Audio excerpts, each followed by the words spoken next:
يعني ايه الغي لي حكم الخلع انا رجعت لجوزي؟ يا حبيبتي الف الف مبروك. يعني بجد الف الف مبروك، انا والله فرحانه لك، بس احنا خلاص اخدنا حكم الخلع.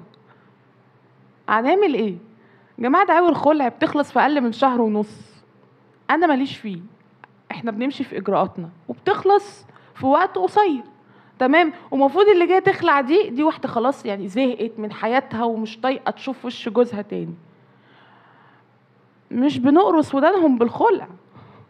ما تقوليش ان كنت بقرص ودانه. جماعه صعبه صدقوني.